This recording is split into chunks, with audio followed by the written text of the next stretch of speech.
नमस्कार विद्यार्थी मित्रांनो. Today we are going to study about cell structure and organisation.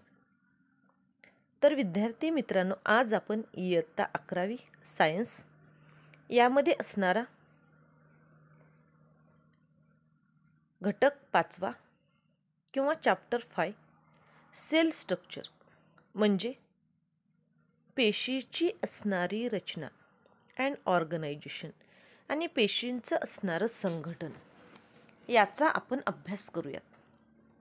परंतु त्यापूर्वी या ठिकाणी आपल्याला 4 प्रश्न दिलेले आहेत की जे प्रश्न हे तुमच्या अगोदरच्या असणाऱ्या अभ्यासक्रमावर आधारित आहेत. म्हणजे तुम्ही इयत्ता 8वी 9वी 10वीला जे काही अभ्यास केलेला आहे आणि त्यावर आधारित हे 4 प्रश्न आहेत. तर पहा, पहिला जो प्रश्न आहे तो बेसिक प्रश्न आहे.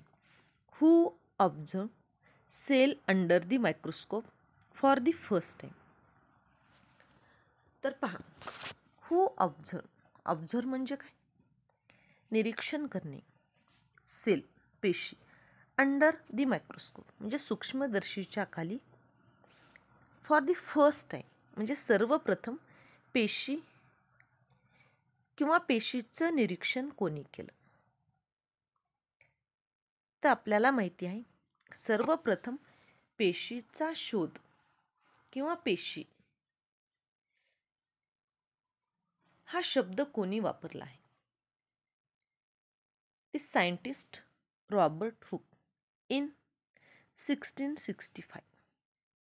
आपल्याला माहिती आहे, पेशीचा शोध हा रॉबर्ट हुक नावाच्या शास्त्रज्ञानं इसवी सन 1665 मध्ये लावलेला आहे. त्यानंतर दुसरा प्रश्न आहे, who made the first microscope म्हणजे सर्वप्रथम जो पहिली सूक्ष्मदर्शी आहे किंवा पहिला सूक्ष्मदर्शक आहे तो कोणी तयार केला? तर पहा, Hans and the Zacharias Janssen यांनी काय केलेलं आहे? The create first microscope. Then third question, that is the how do onion peel cell and our body cells are differ. तर विद्यार्थी मित्रांनो, जे काही कांद्याच्या पील सेल्स आहेत, त्यानंतर ह्युमन सेल्स आहेत किंवा आवर बॉडी सेल्स आहेत, या एकमेकांपासून कशा पद्धतीने डिफरंट आहेत.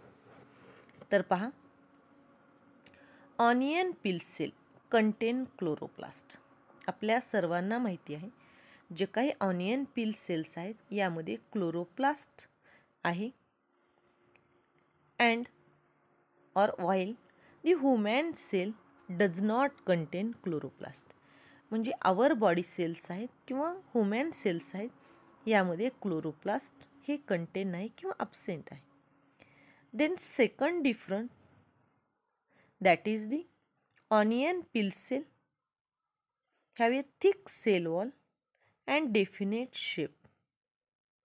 तर विद्यार्थी मित्रांनो, ऑनियन सेल्समध्ये किंवा ऑनियन पील सेल्समध्ये थिक सेल वॉल असते आणि त्याला एक विशिष्ट प्रकारचा आकार असतो, a definite shape.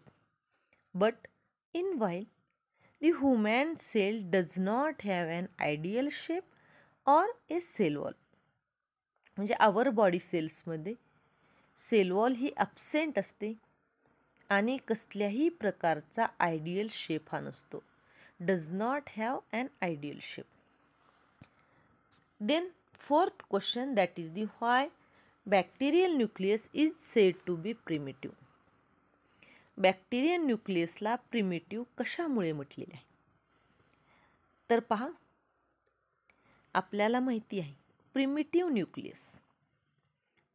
Nucleus is a characteristics of prokaryotic cells. म्हणजे प्रोकॅरियोटिक सेल्स ज्यात आधी केंद्रकी पेशी आहेत, यांचं पहिलं वैशिष्ट्य आहे की यांच्यामध्ये प्रिमिटिव्ह न्यूक्लियस असतं. Primitive nucleus is the characteristics of the prokaryotic cells.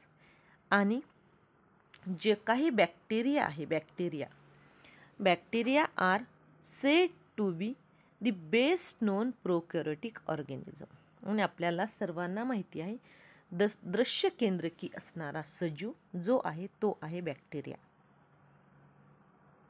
आणि प्रोकॅरियोटिक ऑर्गॅनिझम हे प्रिमिटिव्ह न्यूक्लियस आहे त्यांच्यामध्ये. Then see here the prokaryotic cell said primitive because they lack a membrane bound nucleus. या प्रोकॅरियोटिक सेलला प्रिमिटिव्ह कशामुळे म्हटलेले आहे? कारण की यांच्यामध्ये मेम्ब्रेन बाउंड न्यूक्लियस हे काय असते? ॲब्सेंट असते. Then other membrane bound cell organelle are also absent. So here prokaryotic means the primitive nucleus, and then bacterial nucleus is also said to be the primitive because bacteria are the best known as the prokaryotic organism. यानंतर आता प्रत्यक्षामध्ये आपण sale म्हणजे काय याविषयी माहिती पाहूयात. Sale मराठीत याचा अर्थ आहे पेशी. आता पेशींची व्याख्या काय आहे? पेशी म्हणजे काय पहा तर cell is called structural and functional unit of life of all living organism capable of independent existence and can perform all functions of life. आता हे खूप इंटरेस्टिंग आहे पेशीचा अभ्यास. पेशी म्हटलं की जे काही सर्व सजीव आहेत प्रत्येक सजीवाचा असणारा रचनात्मक आणि कार्यात्मक असणारा एकक किंवा घटक हे पेशीला म्हटले. ज्याप्रमाणे विद्यार्थी मित्रांनो आपल्याला एखादी बिल्डिंग उभा करायची आहे, एखादं घर बांधायचं आहे आणि ते घर बांधण्यासाठी त्या घराचा असणारा सुरुवातीचा जो काही घटक आहे तर तो घटक असतो त्या घराची असणारी वीट. 1 वीट, 2 वीट, 3 वीट अशा विटावर विटा अनेक रचल्या की एक भिंत तयार होते. आणि त्या भिंती 3-4 भिंती तयार झाल्या, 4 भिंतीची असणारी एक रूम तयार होते. आणि अशा पद्धतीच्या अनेक भिंती तयार करून आपल्याला हवे त्या रचनेप्रमाणे आपण एक मोठा बंगला हा बांधू शकतो. सेम त्याच पद्धतीचं पेशीचं सुद्धा आहे. पेशी ही जी आहे आपल्या शरीराचा असणारा सर्वात महत्त्वाचा रचनात्मक आणि कार्यात्मक एक घटक आहे. आणि त्या पेशी अनेक पेशी एकत्र आल्या की ऊती, अनेक ऊती एकत्र आल्या की वेगवेगळ्या प्रकारचे अवयव, अनेक अवयव एकत्र आले की वेगवेगळ्या प्रकारच्या शरीरामध्ये असणाऱ्या इंद्रिय संस्था आणि अनेक इंद्रिय संस्था एकत्र आल्या की आपले असणारं बॉडी, सजीवांची असणारी बॉडी तयार होते. तर पहा मग सेल पेशीचं किती महत्त्व आहे? पेशी काय आहे? पेशी is called a structural and functional unit of life of all living organism. जेवढे काही सजीव आहेत प्रत्येक सजीवाचं असणारं रचनात्मक आणि कार्यात्मक जे एकक असेल तर ते आहे पेशी. आणि हे पेशी काय करतं? Perform all functions of life. म्हणजे जे काही आपली जीवन प्रक्रिया आहे, जीवन प्रक्रियाची सर्व कार्य हे फक्त एका पेशीद्वारे पार पाडले जातात. Then see here students, to see cells clearly we need a microscope. जर आपल्याला पेशी ह्या क्लिअरली आणि स्पष्टपणे पाहायच्या असतील तर त्यासाठी आपल्याला मायक्रोस्कोपची आवश्यकता असते. मायक्रोस्कोप म्हणजे काय? सूक्ष्मदर्शी. Large cells can be see through simple microscope. म्हणजे ज्या काही मोठ्या पेशी आहेत तर या मोठ्या पेशी पाहण्यासाठी आपल्याला सिंपल मायक्रोस्कोपचा उपयोग होतो. But to see smaller cells we required compound microscope. परंतु आपल्याला छोट्या छोट्या पेशी पाहायच्या असतील जे आपण उघड्या डोळ्यांनी व्यवस्थितपणे पाहू शकत नसतो त्याच्यासाठी आपल्याला कंपाऊंड मायक्रोस्कोप वापरावा लागेल. आणि पहा, simple microscope can magnify image 50 to 100 times, but compound microscope can do so 1000 times or more. म्हणजे जर आपल्याला सिंपल मायक्रोस्कोप खाली एखादी इमेज पाहायची असेल तर ती आपण 50 ते 100 वेळा किंवा 50 ते 100 पट इतकी आपण मोठी करून पाहू शकतो.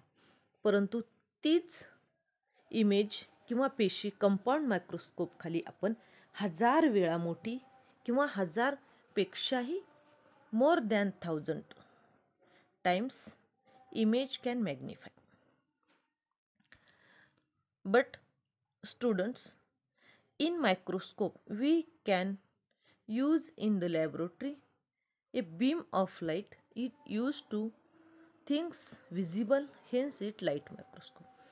प्रयोगशाळेमध्ये याही छोट्या पेशीपेक्षाही म्हणजे पेशीमधले असणारं किंवा पेशींचं असणारं अंतर्गत रचना सी इंटेरियर सेल, तर त्याच्यासाठी आपल्याला इलेक्ट्रॉन मायक्रोस्कोपचा उपयोग करावा लागतो.